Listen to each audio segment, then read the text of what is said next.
നമസ്കാരം. അങ്ങനെ V D Satheesan സർക്കാരിന്റെ നയം വ്യക്തമാക്കി. അഴിമതിരഹിത ഭരണം കാഴ്ചവെക്കും. കേന്ദ്ര സർക്കാരുമായി പരമാവധി സഹകരിക്കും. ഇതാണ് നയം.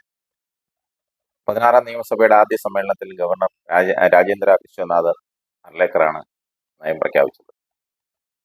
സർക്കാരിന്റെ സുതാര്യവും ജനാഭിമുഖവുമായ നയമെന്ന് നയപ്രഖ്യാപന പ്രസംഗത്തിൽ ഗവർണർ പറഞ്ഞു. നാടിന്റെ വികസന കുതിപ്പിനൊപ്പം സാധാരണക്കാർക്കായുള്ള ജനക്ഷേമ പദ്ധതികളും സർക്കാരിന്റെ ആദ്യ നയപ്രഖ്യാപനത്തിൽ ഇടം പിടിച്ചു. 25 ലക്ഷം രൂപയുടെ ഉമ്മൻചാണ്ടി ആരോഗ്യ ഇൻഷുറൻസ്, KSRTC ബസ്സിൽ സ്ത്രീകൾക്ക് സൗജന്യ യാത്ര, അങ്ങനെ തുടങ്ങി തെരഞ്ഞെടുപ്പ് കാലത്ത് UDF മുന്നോട്ട് വെച്ച ഇന്ദിരാ ഗ്യാരണ്ടികൾ മുഴുവൻ നയപ്രഖ്യാപനത്തിൽ ഇടം പിടിച്ചു.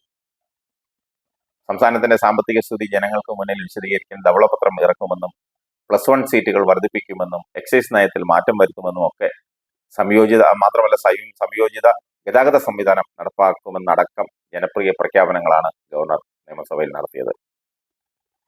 സ്കൂൾ വിദ്യാർത്ഥിനികൾക്ക് 3 ദിവസം വരെ ആർത്തവാവധി, സർക്കാർ സ്വകാര്യ മേഖലകളിൽ 6 മാസം പ്രസവാവധി എന്നിവ നിർബന്ധമാക്കും.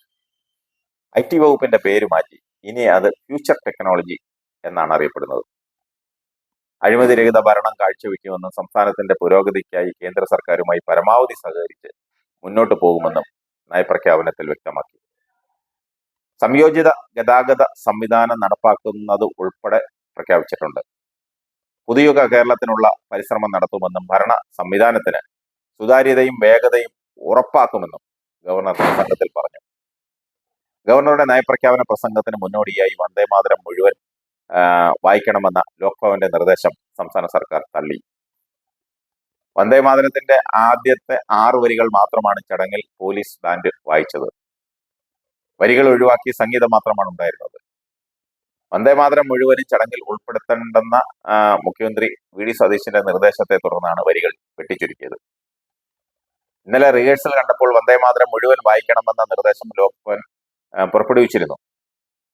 ഗവർണർ രാജേന്ദ്ര വിശ്വനാഥ് അർലേക്കറെ നിയമസഭയിലേക്ക് സ്വീകരിക്കുന്ന സമയത്താണ് വന്ദേമാതരത്തിന്റെ സംഗീതം വായിച്ചത്.